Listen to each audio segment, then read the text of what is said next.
โอ้น้องสา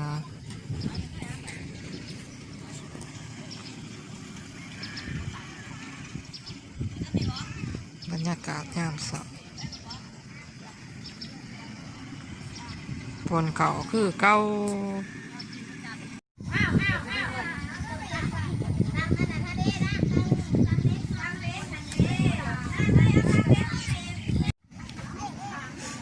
ว่าเฮ้ยเรามี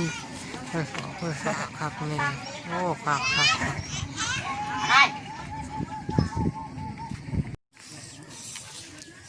ฝนเขาเลิกพี่น้องเลิกฝนเขาไม่ให้หรอกมาแม่นี่เด็ดเจ้าของ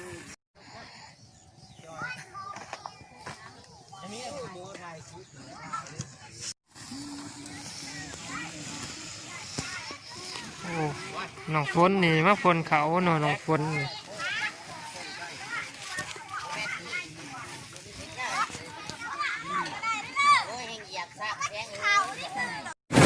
ยังล่าฝนเขาเนาะ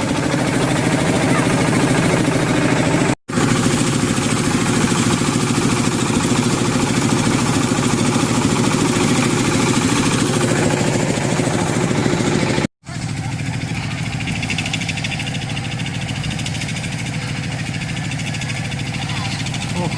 เขาไปโซนเนาะพี่น้องเนาะ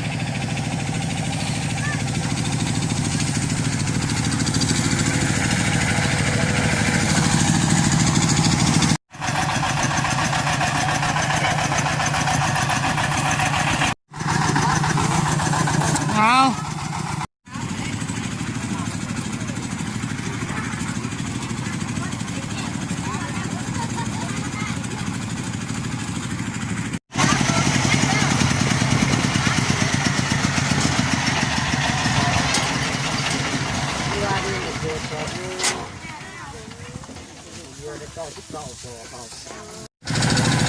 โอ้เขาพี่น้องกับพี่ฮอดเจ้าซิกสอบกับ